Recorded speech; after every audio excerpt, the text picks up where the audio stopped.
Jemi këtu për shënjuar një hap të madh të Shqipërisë në procesin e anëtarësimit. Pas malit të zi në 2024, Shqipëria është një e dyta nga vendet tona kandidate që ka plotësuar piketat e ndërmjetme të shtetit të së drejtës caktuar në vitin 2024 tetor. Dhe kjo është një arritje për t'u kremtuar, është vlerësim i një pune të madhe prej më shumë se një dekade, sepse nuk është diçka që ndodh brenda ditës.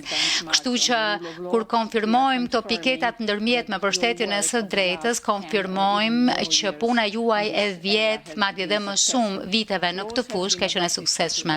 Janë miratuar ligje për të mbrojtur të drejtat themelore dhe grupet në nevojë, hapa vendimtare janë hedhur për të siguruar që të gjithë shqiptarët të kenë të drejtë për një proces të rregullt ligjor. Kemi parë vetingun e qindra gjyqtarëve dhe prokurorëve dhe ngritjen e institucioneve të reve të qeverisë së gjyqësorit që kanë ulur ndikimin politikës në gjyqësor. Kemi parë ngritjen e SPAK-ut, strukturës posaçme kundër korrupsionit e krimit të organizuar, që është institucioni flamurtar antikorrupsion në Shqipëri që ka vërtetuar që mund të jap rezultate dhe të bëhet institucioni më i besuar në Shqipëri.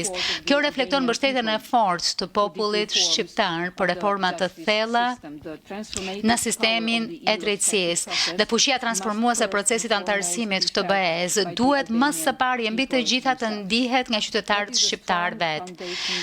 Ky është një themel i fortë për të punuar mbi të, duke arritur këtë gur kilometri kyç, sot ne po vendosim me vetbesim edhe termat e rrugtimit përfundimtar drejt anëtarësimit në BE-s. Sot kemi vendosur objektivat e fundit. Shtetet anëtare kanë përcaktuar piketat mbyllëse për kapitujt më të rëndësishëm, për shtetin e së drejtës dhe të drejtat e themelore, për sistemin e drejtësisë, antikorrupsionin dhe luftën kundër krimit të organizuar. Arritja sot më çel një fazë të re të bisedimeve të zgjerimit dhe bën të mundur për Shqipërinë të ecë përpara drejt mbylljes së kapitujve. Pra pa hapin e sotëm, mbyllja e kapitujve nuk do të ishte as pak e mundur në të gjitha fushat e politikave.